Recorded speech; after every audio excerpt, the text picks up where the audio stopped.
Audio Jungle.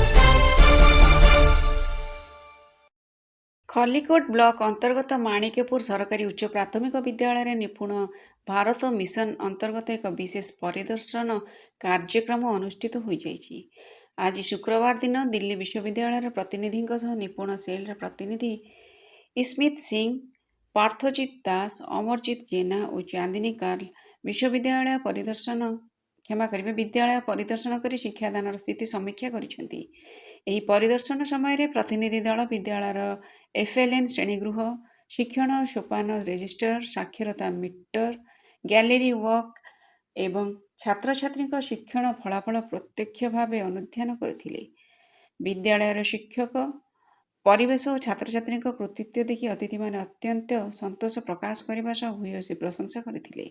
ଏହି କାର୍ଯ୍ୟକ୍ରମରେ ଗୋଷ୍ଠୀ ଶିକ୍ଷା ଅଧିକାରୀ ଶ୍ରୀ ସତ୍ୟନାରାୟଣ ଦାସ ଏବଂ CRCC ଶ୍ରୀମତୀ ଲିପନ ପଣ୍ଡା, ପ୍ରଧାନ ଶିକ୍ଷକ ଶ୍ରୀ ଗଙ୍ଗାଧର ବେହେରା ଉପସ୍ଥିତ ରହି ଶିକ୍ଷାର ଗୁଣାତ୍ମକ ମାନ ବୃଦ୍ଧି ନେଇ ଆଲୋଚନା କରିଥିଲେ। ଗୋଷ୍ଠୀ ଶିକ୍ଷା ଅଧିକାରୀ ବିଦ୍ୟାଳୟର ଶିକ୍ଷକ ଶିକ୍ଷୟିତ୍ରୀଙ୍କ ନିଷ୍ଠାପର ଉଦ୍ୟମକୁ ପ୍ରଶଂସା କରିଥିଲେ, ଯାହା ଶିକ୍ଷକ ସମାଜକୁ ଆଗକୁ ଆହୁରି ଭଲ କାମ କରିବା ପାଇଁ ଅପୂର୍ବ ପ୍ରେରଣା ଯୋଗାଇଛି। ଖଲିକୋଟରୁ ମାଧବ ବେହେରାଙ୍କ